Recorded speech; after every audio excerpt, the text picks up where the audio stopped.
Yes, that's right, folks. The gun balloons versus the gun sleds pulled by bears. Let's see who can take home the win in this replay from the legendary memer Sled X. He's coming in with quite the meme build here. No caster in Domination, which is just hilarious. He's got the Dread Lord Magistrate on the balloon. You can see here always flying. The lantern, that is. The lower tier balloon has now picked up Shield Breaker. I think it maybe does a tiny bit more missile damage as well. I don't remember exactly all the changes that were done in the last patch, but picking up Shield Breaker is certainly a nice little attribute.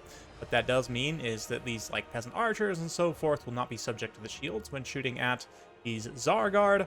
And of course, one thing about Kislev, they do lack flying tools. Their only recourse against these balloons is to get up close and try and shoot them out of the sky.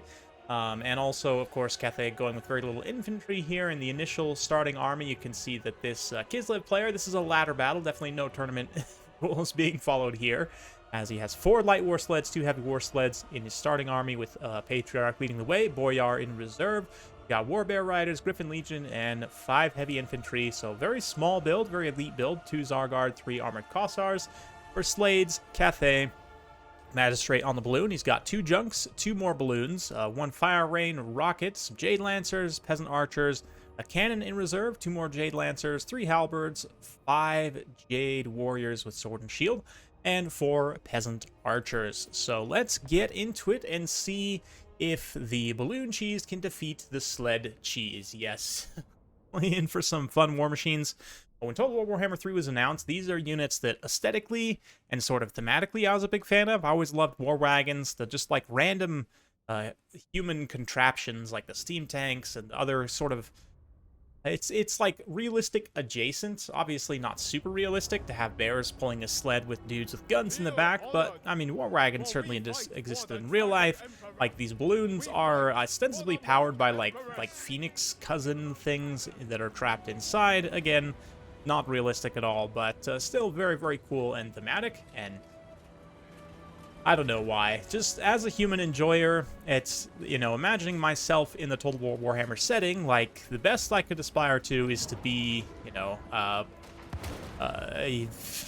like a knight or part of a gun crew on some sort of war machine, right? So something like this is pretty relatable. Be an interesting way to fight in the Warhammer universe, certainly.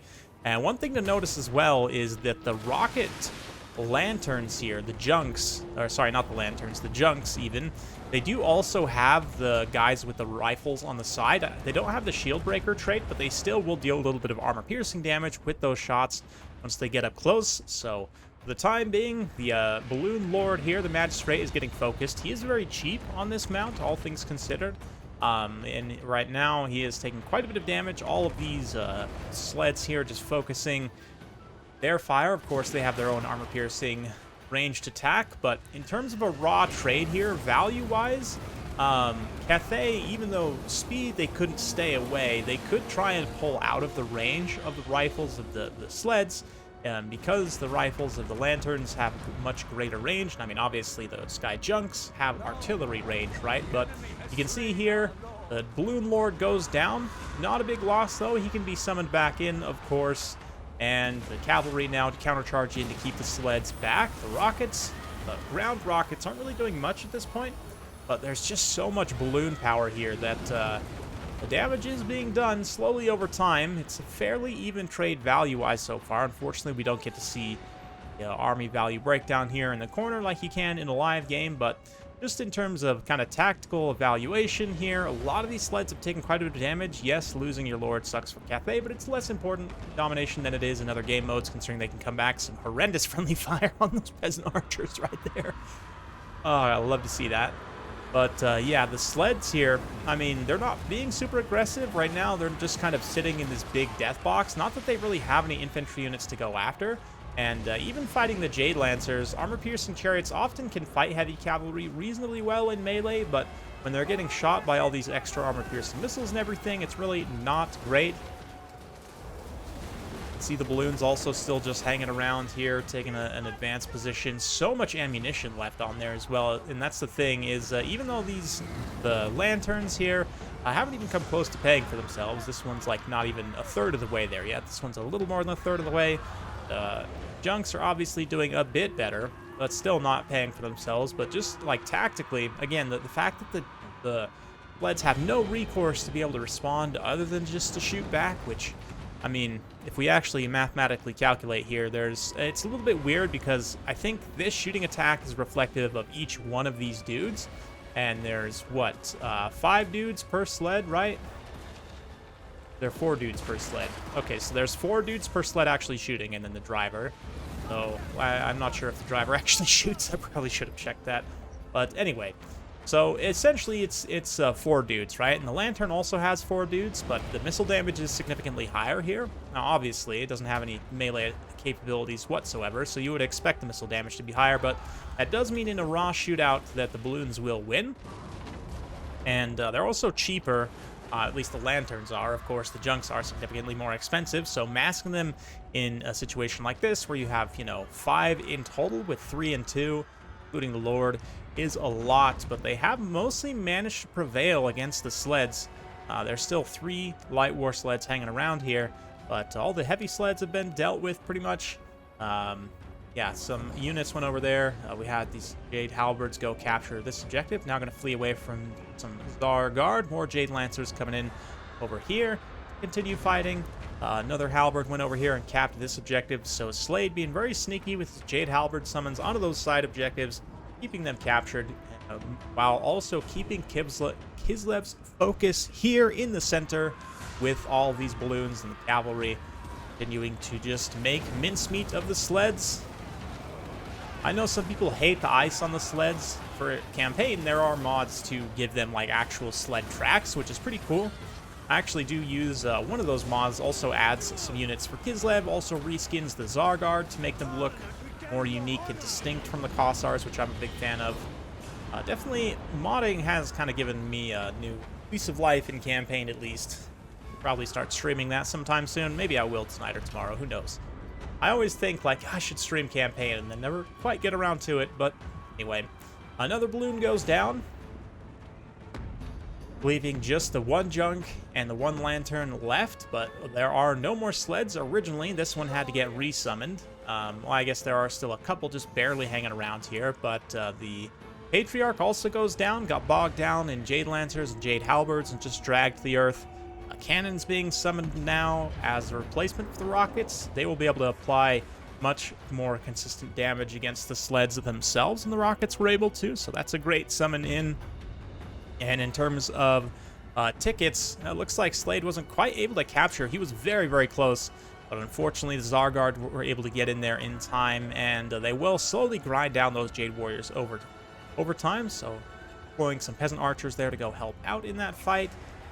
Junk goes down to the sled fire, but again, this is sort of a little bit cheating. In the initial raw 1-to-1 engagement, the balloons definitely came out on top. So, interesting to see.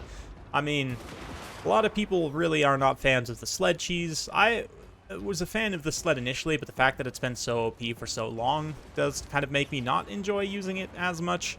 Hopefully when it gets nerfed, I'll enjoy using it again, but the balloons is one that I can still enjoy. They're just memey enough that they're not like fully abusive. Flying shooting units can be a bit abusive and just not fun to play against oftentimes, but because the balloons are so slow, I really feel they're not super threatening. Like, yes, they're dangerous, certainly, as shown here.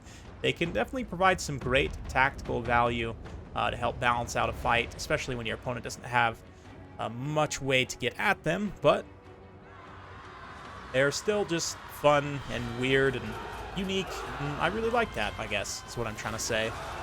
Man, I never noticed the heavy sleds actually have, like, scale plating on the outside. That's interesting. How would I never notice that before? Makes sense.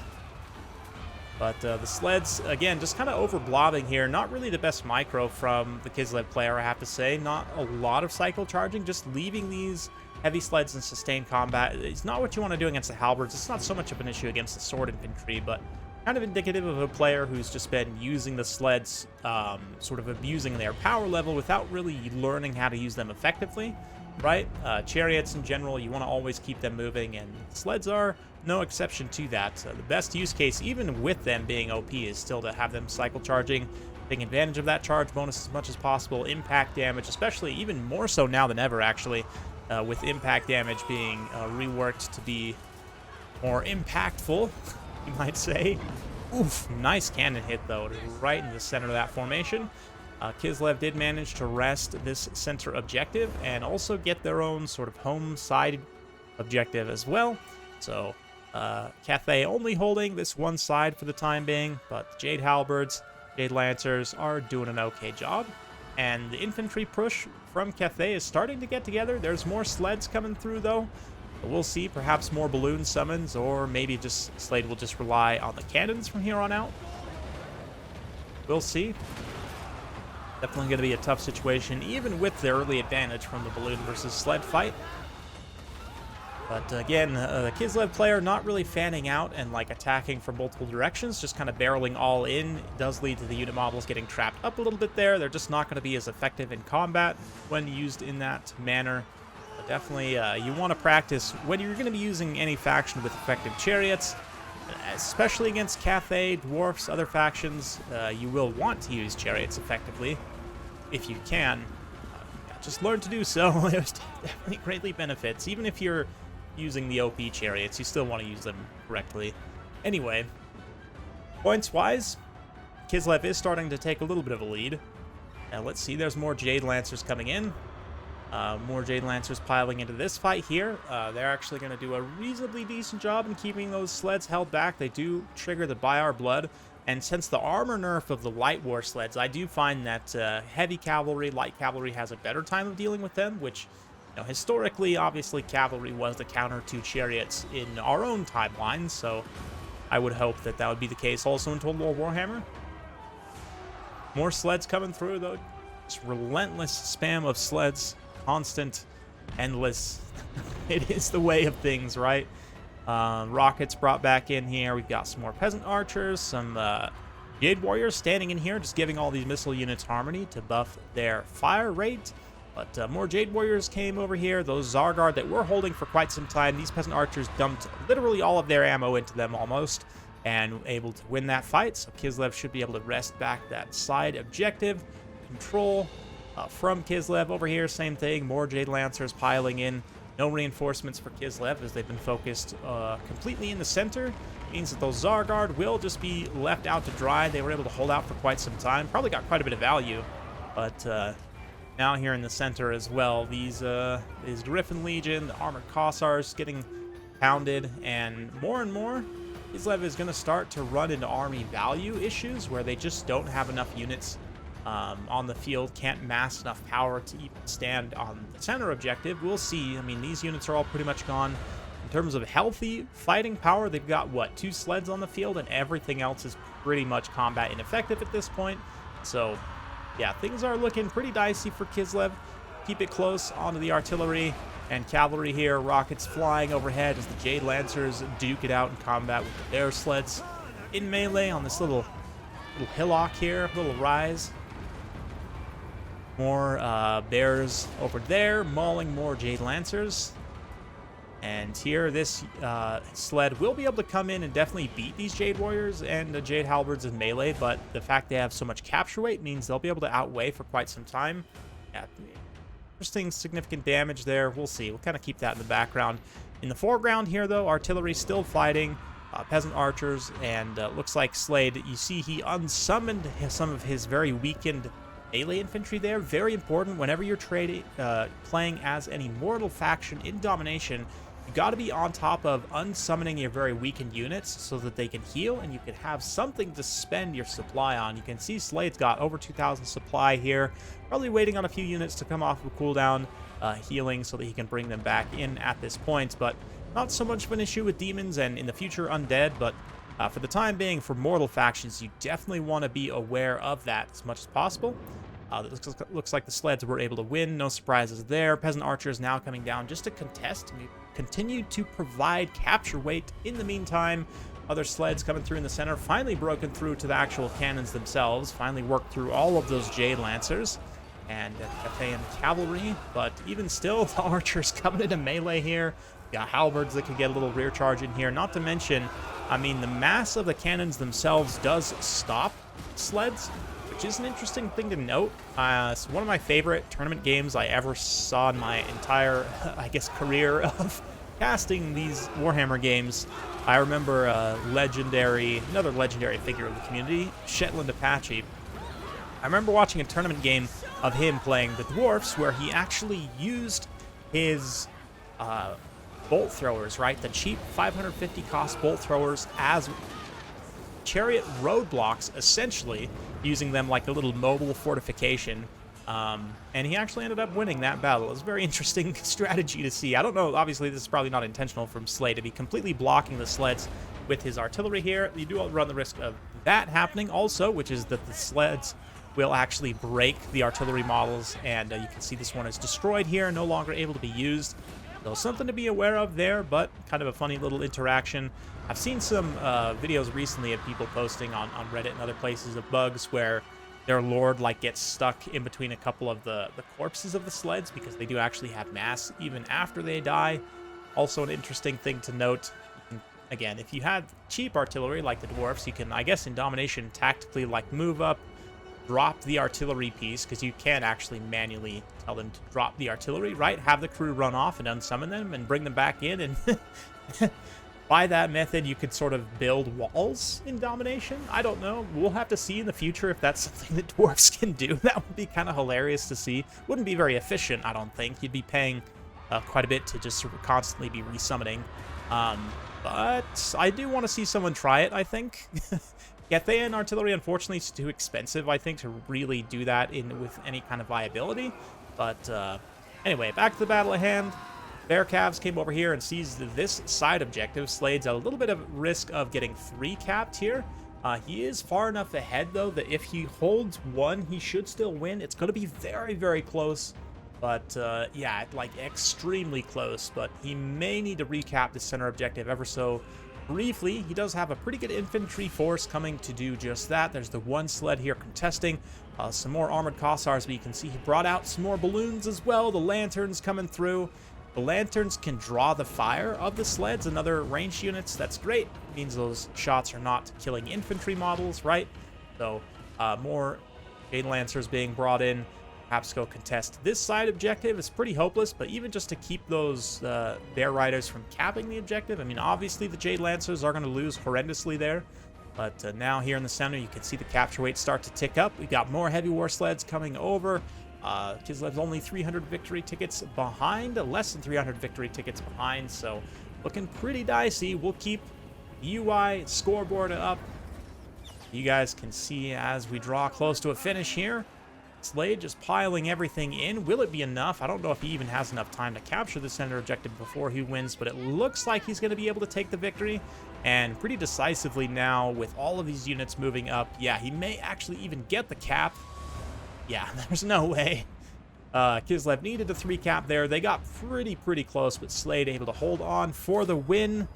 Even actually does cap that center objective before the end of it, so really just putting the nail in the coffin, sending a message to Kislev that balloons are not to be trifled with. You know, the lanterns, the junks actually do. One of them does end up paying for itself in the end there. Lanterns, likewise, were summoned twice, but this one here, 1106, is pretty respectable. They didn't do that much damage on their second go-around either, so probably this thing paid for itself on the first go-around, which is awesome to see. This one got reasonably close. The Magistrate obviously was focused pretty early on, so kind of to be expected that he didn't do a lot, but hey, distraction Magistrate's definitely a very real thing. And the Jade Lancer is also pretty MVP in this particular battle. One of the best performances I think I've seen from them. And I kind of underestimated how much the armor nerf on the light sleds would affect this matchup, but this is pretty clear evidence to me that Jade Lancers are now a viable counter, especially with support against the light war sleds. Heavy war sleds are still going to be pretty challenging, but Cannon also pays for itself, does a pretty good job. Halberds, you would expect, return some excellent value in melee as well. Peasant Archers contributing their share, definitely pay for themselves. On Kislev's side, I mean, the sleds all overperform, and that is pretty much par for the course.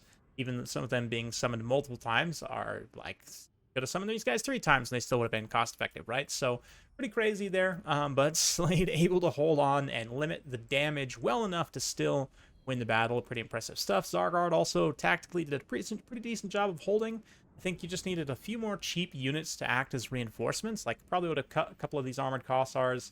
I don't know, though. With this pretty small force, it's pretty easy to get all of your value on the field at the same time. So there's that to consider as well. Let me know what you guys think in the comments down below. But I guess neither of these guys actually had casters when I look at it, which is interesting for sure. I do think on both sides there's uses for Winds of Magic. But anyway, hopefully you guys enjoyed this. If you like this sort of content, be sure to like, subscribe, hit that bell notification. Every time I upload a new video, you'll be notified. Thanks again. See you next time.